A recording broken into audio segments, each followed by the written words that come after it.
Hi again and welcome back to PA Harness Week. Don't forget the big day here at Harris Chester is happening 2 weeks from tomorrow. Super Stake Sunday. Even if you're not a big harness racing fan, come out. It's going to be great.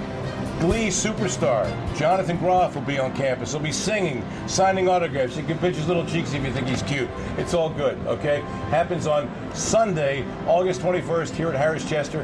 And don't forget, if you can't make it out here to the track, you can always catch this live on Comcast Sportsnet. Check the listings near you, okay? All right, the action continues now at Harris Chester. Race number 4 on Sunday, and with that, here's Heather. All right, thank you very much.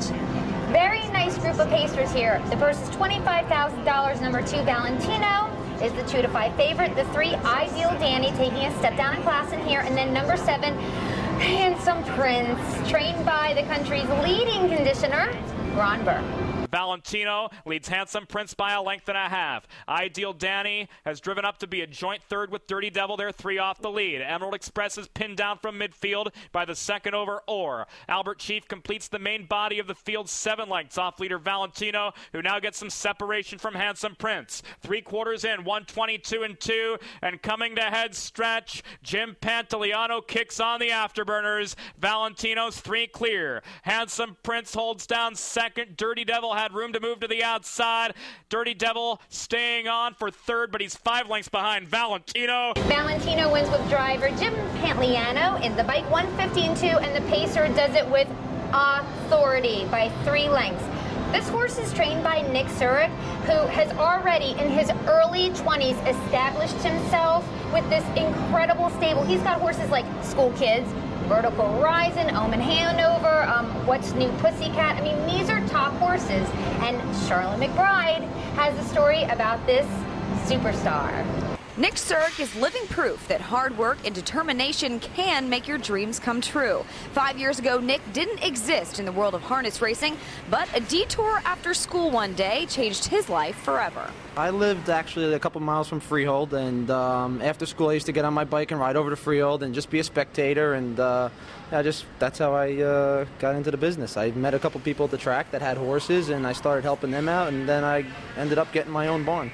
In 5 years, Nick has gone from a 1-horse barn to a 30-horse barn. And while Nick loves all of his animals, there is one horse who stands out above the rest. I got a good mare named Omen Hanover. She was Mare of the Year here last year at Pocono. She won about 14 races, about $300,000, and that's kind of what got my barn rolling. I had a little barn of about 5 or 6 horses. I got her and turned her into an open class mare, and this just started snowballing from there. When I asked Nick what drives him to succeed, he smiled and said, "I dropped out of college to do this. I was in my 2nd year of school when suddenly I realized I'm either going to make it or I'm not.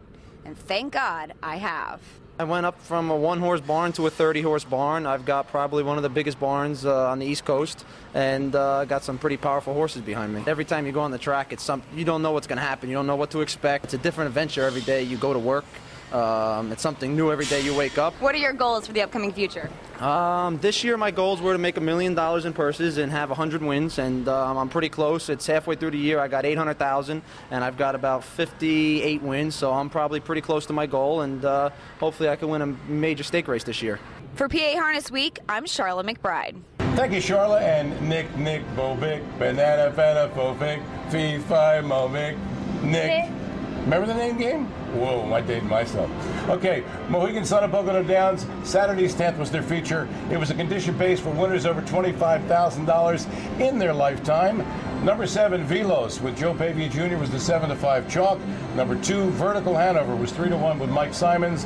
And number 3, 3 New Dawns with Georgie Knapp was the 5 to 1 third choice. And with a call, here's Jim Baviglia. Underway, 3 New Dawns on the inside shows early. Velos on the outside away well. And now Sheer Brilliance at the pylon's going to join those top 2 there. 3 across. They approach the 8th mile marker there. A big gap, about 3.5 to Vertical Horizon 4th. Then it's 2 more to McClelland pacing 5th. Drop Red after that. Then comes St. William at the back, A Million Pennies and a Rock in the House. Sheer Brilliance came away with the lead. It's going to be a quick quarter of 26 and 4 here. And now Velos Meadows to the outside. He wants to be on the front end tonight, looking for his third straight win. The 6-5 favorite takes over with Sheer Brilliance now back in the pocket. 2.5 back to 3 New Dawn's third. Another 2.5 to Vertical Horizon as they're strung out here, single file on the front end. Back fifth is McClelland. Then comes Drop Red, dropping back into a group in which he's done well. After that comes A Million Pennies, St. William, and Rockin' the House at the back.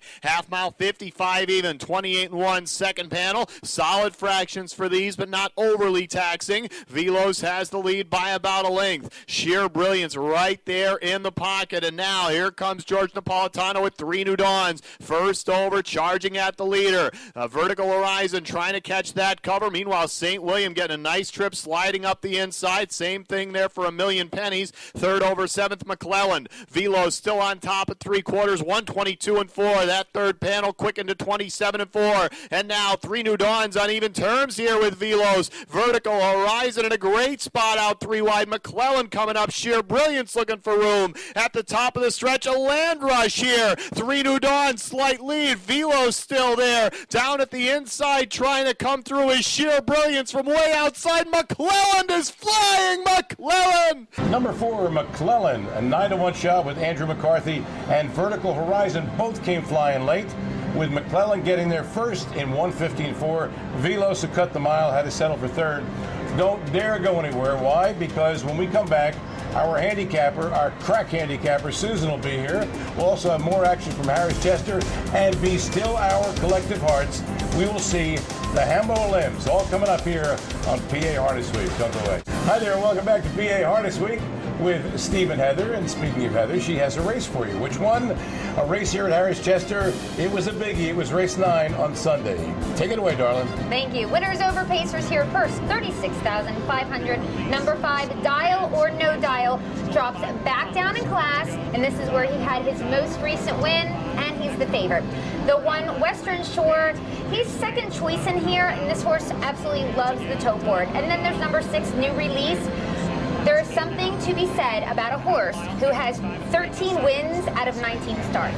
Western Shore leads Cinderella Guy by 1.5 lengths. 2 lengths third, New Release, followed by School Kids, who's leveled off 5 from the front. Dial or No Dial continues on to face the breeze. Dial or No Dial is gaining steadily at the 5/16, still 4.5 from the front, though. 3 of Spades is out wide of Arctic Warrior. They've got 6.5 to make up, and Peng Shui is 4th over and last. New Release gets his cue now. New Release was out from third and is up within a half length of Western Shore at the apex of the far turn. 3/4 in 122-4. Now the field turns for home. Western Shore under pressure from New Release. New Release with those purple blinkers just in front now. Fanning wide off the turn is Dial or No Dial. Cinderella Guy driven to stay on up the inside, and Dial or No Dial takes over. Is it just me, or do you want to sing Blondie when this horse wins, right? It's just you. Oh, No, I'm kidding, I'm kidding.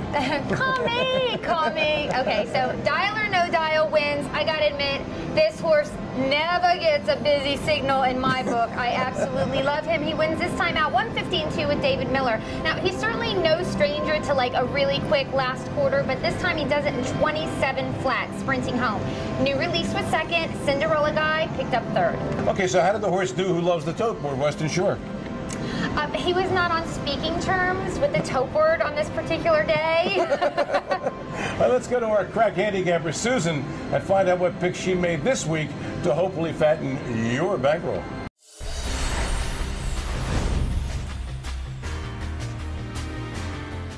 There's so much great racing at the Meadowlands tonight, I don't even know where to start. Yeah, I do. The Hambletonian, of course. I can't help it. I'm so excited. It's like the Kentucky Derby of our sport. Now, there's a lot of talk about man of many missions, but I don't care. I'm not jumping on the bandwagon. For my Hambletonian pick, I'm going with the 4, Chapter 7.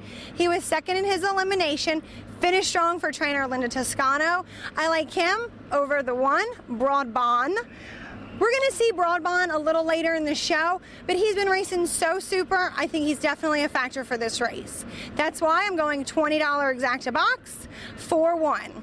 For my second pick, I'm going to race 6, the U.S. Pacing Championship Free-For-All. In this race, Del Marvelous has the rail for trainer George Teague. He raced a little easy last week, but I think he's going to be super sharp tonight. I like him with the 2. We will see. It's time for a break, but when we come back, we've got so much great racing action. First, we're going to take you to the Meadowlands for the Hambletonian eliminations, and then we're going to see one of the greatest racehorses in our sport right now. So don't touch that remote. See you at Peeler's